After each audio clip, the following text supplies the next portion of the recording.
दोस्तों, हमारी पृथ्वी पर ऊर्जा का सबसे बड़ा स्रोत क्या है? हमारे सौरमंडल पर सबसे ज्यादा रोशन चीज कौन सी है? और सबसे आखिरी सवाल, हमारा चंद्रमा किसकी वजह से चमकता है? इन सभी सवालों का जवाब हमारा सूर्य है। और इन तीनों अहम सवालों की वजह से आप समझ ही गए होंगे कि सूरज हमारे लिए कितना आवश्यक है। एक बार केवल कल्पना कीजिए कि क्या हो अगर ये असीम एनर्जी का सोर्स गायब हो जाए।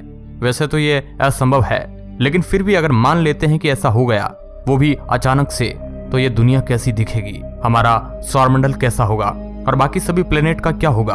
अगर इन सभी सवालों के जवाब जानना चाहते हैं तो पूरा वीडियो जरूर देखिए। और अगर इस चैनल पर पहली बार आए हैं तो सब्सक्राइब करके बेल आइकन वाला घंटा जरूर दबा दें। हेलो दोस्तों, मैं हूं आपका दोस्त सुरेश सांचोरी। आप रहस्य मीडिया देख रहे हैं। इस वीडियो को हमने आपके लिए 3 हिस्सों में बांटा है। पहला कि इसका हमारे सोलर सिस्टम में मौजूद सभी ग्रहों पर क्या असर पड़ेगा, दूसरा कि हमारे पृथ्वी पर इससे क्या होगा, और तीसरा कि इससे हमारे अंतरिक्ष पर क्या असर पड़ेगा। तो सबसे पहले चलते हैं कि इससे हमारे सोलर सिस्टम में मौजूद ग्रहों पर क्या असर पड़ेगा। जैसा कि आप लोग जानते होंगे कि मरकरी और वीनस ग्रह, जो कि हमारे सूर्य के सबसे नजदीक पड़ते हैं, वो हमारे सौरमंडल के सबसे गर्म ग्रह है। और वही अगर हम लोग सूर्य से दूर जाते जाए तो हम ये भी देख सकते हैं कि इस 8 प्लेनेट के कलेक्शन के आखिरी के 2 ग्रह यानी नेपच्यून और यूरेनस की बात करें तो ये हमारे सौरमंडल के सबसे ठंडे ग्रह है। मुद्दे की बात यह है कि हमारे सूर्य की वजह से हर एक प्लेनेट का वो तापमान है जिस तापमान में इस समय वो मौजूद है, लेकिन सूर्य के जाने के बाद सारा संतुलन बिगड़ जाएगा और सभी प्लेनेट में न कोई गर्म होगा और न ही कोई ठंडा। सबके सब सामान्य तापमान के होंगे, जिनमें से हर एक शायद बर्फ की चादर से ढका होगा। इन सब में से एक ग्रह हमारी प्यारी पृथ्वी भी है। तो अब चलते हैं इस वीडियो के दूसरे और शायद सबसे अहम सेक्शन की तरफ, जिसमें हम बात करेंगे कि आखिर इस अकस्मात हादसे का पृथ्वी पर क्या असर होगा। इससे पहले हम आपको एक स्थिति से गुजारते हैं। आप एक कमरे में जब भी कोई बल्ब जलाते हैं तो आपको बस एक स्विच दबाना होता है और 1 सेकंड का भी वक्त नहीं लगता है जब आपके पूरे कमरे में रोशनी फैल जाती है। ठीक यही हाल होता है जब आप कमरे में वो स्विच बंद कर देते हैं। 1 सेकंड में आपका कमरा अंधेरे से घिर जाएगा। अब आपको हम लोग वीडियो की सिचुएशन में ले जाते हैं। इस घटना के 8 मिनट 20 सेकंड बाद उस कमरे की तरह ही अचानक से चारों तरफ अंधेरा छा जाएगा और कुछ इस तरह का मंजर होगा जैसे मानो कयामत आने वाली हो। कुछ लोगों का सवाल आ सकता है कि आखिर ये 8 मिनट 20 सेकंड का समय क्यों लगा। तो उन्हें बता दें कि हमारी सूर्य की किरणें धरती तक पहुंचने के लिए 8 मिनट और 20 सेकंड का समय एवरेज समय लेती है। कुछ समय बाद सबको एहसास हो जाएगा कि हमारा सूर्य अब हमारे बीच नहीं रहा और अब मंजर शुरू होगा तबाही का और मानवता के खात्मे का। शुरुआत के 15 से 30 दिन इंसान की जिंदगी में कुछ खास बदलाव नहीं आएगा। सब अपनी व्यस्त जिंदगी में मग्न रहेंगे, लेकिन हमें सूर्य की कमी हमेशा खलेगी। आसमान अब वैसा नहीं रहेगा जैसा कि वो दिखता था। नीले आसमानी बादलों की जगह अब हमें आकाश में सितारे दिखाई देंगे, ढेर सारे सितारे जैसे हम पिक्चरों में देखते हैं। क्योंकि ये नज़ारा नया होगा तो आम जनता को ये बहुत खूबसूरत दिखेगा, बिल्कुल नायाब और अद्वितीय। लेकिन इसी जनता की दूसरी ओर वैज्ञानिक इस समय से परेशान हो रहे होंगे। वो सोच रहे होंगे कि आखिर ऐसा क्यों हुआ और इसके पीछे का कारण क्या रहा होगा। अब बात करते हैं भाग 2 की। 31वां दिन। अब पृथ्वी वैसी नहीं रही जैसी पहले थी। दुनिया भर में खाने की समस्या पैदा हो रही है। कोई नया अनाज नहीं पैदा हो रहा है क्योंकि पेड़ों को उगने के लिए सूर्य ही नहीं है। खाने लायक अब कुछ बच नहीं रहा है और इंसान एक एक अनाज के दाने के लिए तरस रहा है। बाजारों में भीड़ लगती है, लेकिन उस भीड़ में कब अचानक से हिंसा पैदा हो जाए ये किसी को भी नहीं पता है। लोगों की नौकरियां छूट रही है क्योंकि धीरे धीरे पृथ्वी पर सारे रिसोर्सेस खत्म होते जा रहे हैं। धीरे धीरे पूरी मानव जाति और ज्यादा स्वार्थी होती जा रही है। देश के देश तबाह होते जाएंगे।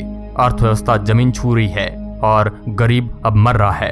पेड़ों का खत्म होना शुरू हो चुका है और प्रलय की आहट सुनाई देने लगी है। लेकिन ये तो सिर्फ शुरुआत है दोस्तों। अंतिम भाग। 61वां दिन। प्रलय अपनी चरम सीमा पे है। न अब कोई किसी का भाई है और न ही कोई किसी का बाप। सब केवल आदमखोर जानवर बन चुके हैं। ऐसे जानवर जिन्हें रिश्ते, भाई बहन, माँ बाप कुछ भी नहीं पता है। इन्हें बस एक आग दिखती है और वो है पेट की आग। इंसान ने इंसान को खाना शुरू कर दिया है। पूरी पृथ्वी पर इंसान और जानवर दोनों की आबादी 1/10 रह गई है। इंसान अब घर से नहीं निकलता है और अगर गलती से निकल गया तो या तो उसे शिकारी बनना पड़ेगा, नहीं तो वो खुद शिकार बन जाएगा। पृथ्वी पर अब कोई पेड़ नहीं बचे होंगे। ऑक्सीजन धीरे धीरे पूरी पृथ्वी से विलुप्त होती जा रही होगी। और अब आता है पृथ्वी का आखिरी दिन, डे नंबर 90। और अब इस पृथ्वी पर कोई भी नहीं बचा है, न पेड़, न इंसान, न जानवर, न चिड़िया और न ही कोई जिंदा चीज। कीड़े मकोड़े भी नहीं, सब खत्म। तो इस जिंदगी के खात्मे के बाद अब क्या लगा? सब खत्म। असली तबाही तो अब शुरू होगी। हमारा तीसरा और सबसे विध्वंस सेक्शन यानी कि इसका असर हमारे अंतरिक्ष पे क्या होगा। इस सेक्शन पे जाने से पहले हम आपको बता देते हैं कुछ बेसिक साइंस, जिससे आपको आगे की सभी बातें समझने में आसानी हो। हमारे ग्रह एक ही रास्ते पे घूमते हैं, जिन्हें साइंस की भाषा में ऑर्बिट कहते हैं। अगर ये ऑर्बिट न हो तो सारे के सारे ग्रह आपस में ही लड़ भिड़ कर खत्म हो जाएंगे। इस ऑर्बिट के पीछे का कारण है हमारे सूरज का ग्रेविटेशनल फोर्स, और इस फोर्स ऑफ अट्रैक्शन की वजह से सूर्य सभी ग्रहों को एक सुनिश्चित मात्रा में खींचता है, और इसी वजह से सोलर सिस्टम में मौजूद सभी प्लैनेट एक डिसिप्लिन्ड वे में रिवोल्यूशन करते हैं। प्लॉट ट्विस्ट ये है कि अब सूर्य नहीं है, जिसका मतलब है कि इन सभी का डिसिप्लेशन खत्म हो चुका है। अब इन सभी का ऑर्बिट नहीं है और ये सब अब किसी भी लय में नहीं बंधे हैं। ये अब एक अनिश्चित तरीके से घूम रहे हैं। इस अवस्था के चलते सारे ग्रह एक दूसरे से टकरा रहे हैं, किसी में कोई रिदम नहीं बची है।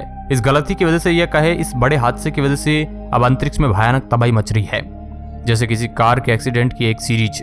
सारे प्लेनेट एक दूसरे से कोलाइड हो रहे हैं। मीटेरोइड्स का किसी भी चीज से टकराव तो जैसे आम बात हो गई है, और इन सभी आवारा ग्रहों में हमारी पृथ्वी भी आएगी, जो कि वास्तविकता में देखे तो अब आवारा ही है, क्योंकि अब इसमें मानव जाति वास नहीं करती है। दूर दराज में ये पृथ्वी भी किसी न किसी हादसे का शिकार बन जाएगी, और इंसानों का पूर्व ठिकाना अब सिर्फ कुछ पत्थर का समूह बनकर रह जाएगी। और ये सौरमंडल अब जैसे एक बड़ी आतिशबाजी का सामना करेगा, और इसी के साथ कहानी खत्म होगी हमारे पूरे सोलर सिस्टम की। दोस्तों, इतनी भयानक तबाही केवल तब फैलेगी जब हमारे सोलर सिस्टम से सूर्य चला जाएगा।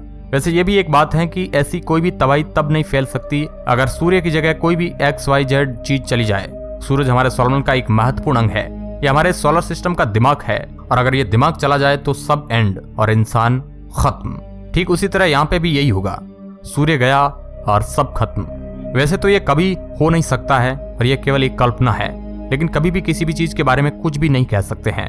क्या पता कल का कोई भी बहुत ज्यादा एडवांस एलियन सभ्यता हमारे पास आए और हमारे दिमाग या कहे कि सूर्य को ले जाए।